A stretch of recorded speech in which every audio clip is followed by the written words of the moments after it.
Yes, in last class we talked about CSF, cerebrospinal fluid. Now let's proceed further.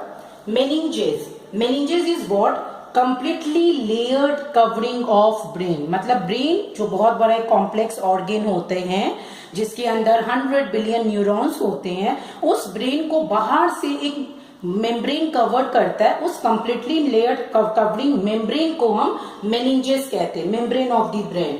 उस meninges having 3 parts. First part is dura mater. That's the name of the layer of meninges. That is the outermost part which is hard and which is tough, and it dura mater act as protective connective tissue. मतलब ये protect करता है connective tissue की तरह. Second is arachnoid matter. In this arachnoid matter, it is filled with CSF, cerebrospinal fluid. This CSF is formed by a type of specialized cells which are found in brain only. That you don't need to remember how CSF formed. What you need to remember, what is the role of CSF? It is a special type of fluid which helps in maintaining the removal of metabolic wastage from the brain. हर कोई fluid brain के अंदर नहीं जा सकता, तो meninges के बीच वाले space में, एरेक्नोइड मैटर के बीच में जो फ्लूइड होता है, दैट इज CSF. एंड ये फ्लूइड अपना वेस्ट रिमूव करता है. दिन भर ब्रेन इतना काम करता है, ब्रेन में भी तो मेटाबॉलिज्म होती है, तो क्या उनके ऑर्गेनिक वेस्ट नहीं बनते होंगे? बिल्कुल बनते होंगे. जैसे कार्बोहाइड्रेट का वेस्ट होता है, वैसे ही और भी ये सारे वेस्ट ब्रेन भी बनाते होंगे. उन ऑर्गेनिक वेस्ट को रिमूव करने का काम CSF है. And do remember, that's why doctor advice we need to take proper sleep. क्यों? हम सोने के बाद हम जब सुबह उठते हैं तो हमारा ब्रेन दोबारा एकदम फ्रेश हो जाता है, क्योंकि रात भर जितना हम सोते हैं CSF को अपना काम करने का समय अच्छे से मिल जाता है. वर्किंग स्टेट में CSF is not able to remove metabolic wastage. इसी के लिए कहते हैं कि जब भी आप बहुत पजल्ड हो, कुछ नहीं समझ पाओ, बहुत ज्यादा ब्रेन में रिएक्शन चल रहा हो, तो आपको एक रेस्ट ले लेना चाहिए, ताकि जितने भी वेस्ट भरे हुए ब्रेन में CSF उन सबको रिमूव कर सके. रिमूव कर सके मतलब वो नॉर्मल ब्लड में उसको भेज सके. ओके.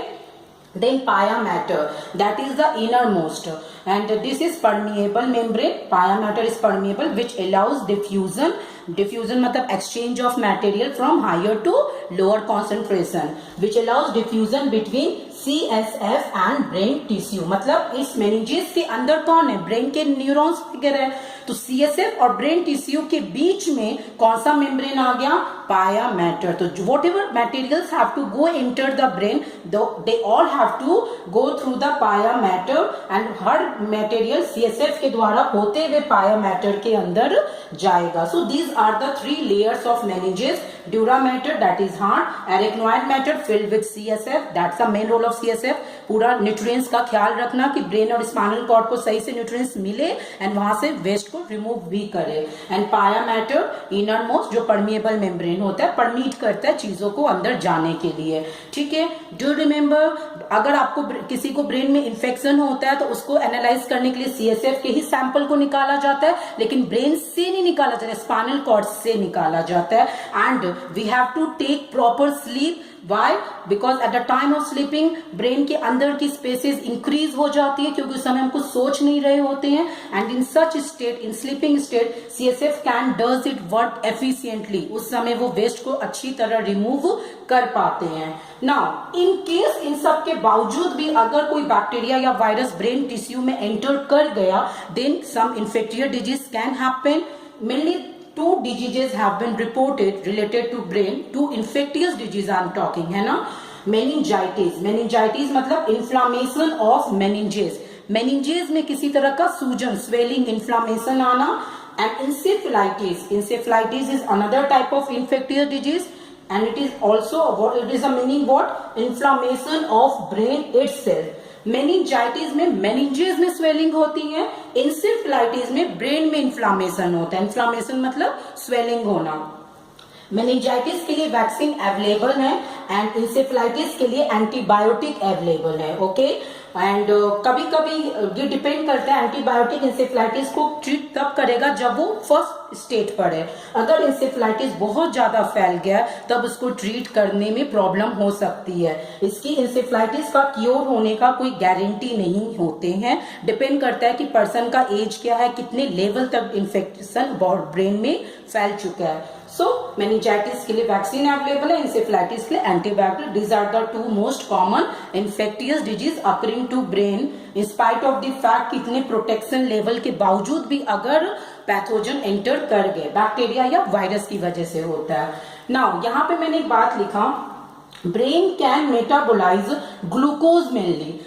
क्यों? क्योंकि ग्लूकोज इज व्हाट, कार्बोहाइड्रेट, और कार्बोहाइड्रेट का जो वेस्ट होता है लाइक कार्बन डाइऑक्साइड एंड ये, तो ब्रेन को ग्लूकोज मेटाबोलाइज करना सबसे ज्यादा जरूरी होता है, क्योंकि उसके वेस्ट को रिमूव करना भी ब्रेन के लिए इजी हो जाता है। मतलब वो प्रोटीन और फैटी एसिड, ब्रेन इन दोनों पे ज्यादा डिपेंड नहीं होते अपने मेटाबॉलिज्म के लिए। ब्रेन मेनली किस पर डिपेंड होते हैं अपने एनर्जी के लिए, अपने मेटाबॉलिज्म के लिए? ग्लूकोज पे। And why?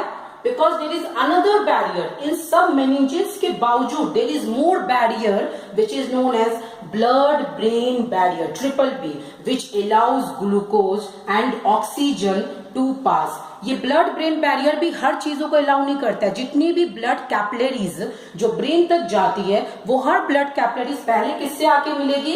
Blood brain barrier से।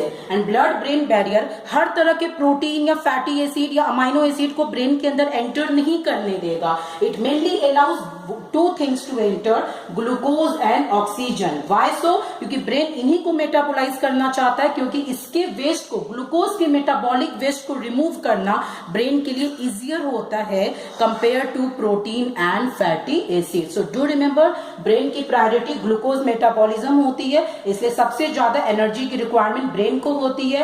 And in meninges, in CSF के बावजूद भी सबसे आउटर में एक और प्रोटेक्टिव बैरियर होता है which is known as blood brain barrier. Normal blood capillaries brain के अंदर नहीं चले जाते हैं, पहले उनको ट्रिपल बी को क्रॉस करना होता है, फिर मेनिंजेस को क्रॉस करना होता है जहां पे उनको सीएसएफ का सामना करना होता है, देन जो भी मटेरियल होते हैं तब जाके वो ब्रेन टिश्यू के अंदर एंटर करते हैं। So such high level of protection stuff have to go through to get enter inside the brain tissue.